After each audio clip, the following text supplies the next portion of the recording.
రాష్ట్రంలో ఈ గంజాయి మాదక ద్రవ్యాల సమస్య తీవ్రం అవుతున్న విషయాన్ని మనందరూ కూడా తెలుసు. పేపర్లు చూస్తే అక్కడ 2 కిలోలు టన్ను లేకపోతే 50 కిలోలు 100 కిలోలు హీరాయిన్ లేకపోతే మాదక ద్రవ్యాలు, విశాఖపట్నంలో జరిగిన మాదక ద్రవ్యాల సమస్య ఏమిటో మీకు తెలుసు.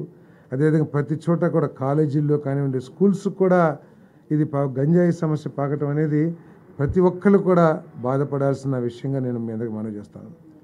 దీని మీద కఠిన చర్యలు తీసుకోవాలనే ఉద్దేశంతో మరి 4 మంత్రులతో మరి ముఖ్యమంత్రి గారు ఒక కమిటీ వేయటం జరిగింది. హోమ్ మినిస్టర్ గారు, ట్రైబల్ వెల్ఫేర్ మినిస్టర్ గారు, ఎడ్యుకేషన్ మినిస్టర్ గారు, హెల్త్ మినిస్టర్ గారు, ఎక్సైజ్ మినిస్టర్ గారు, 5గురితో కూడా ఒక కమిటీ వేసి దీని మీద ఎలాబరేట్గా డిస్కస్ చేసి దీన్ని ఏ విధంగా అరికట్టాలి అనే విషయం మీద మరి చర్యలు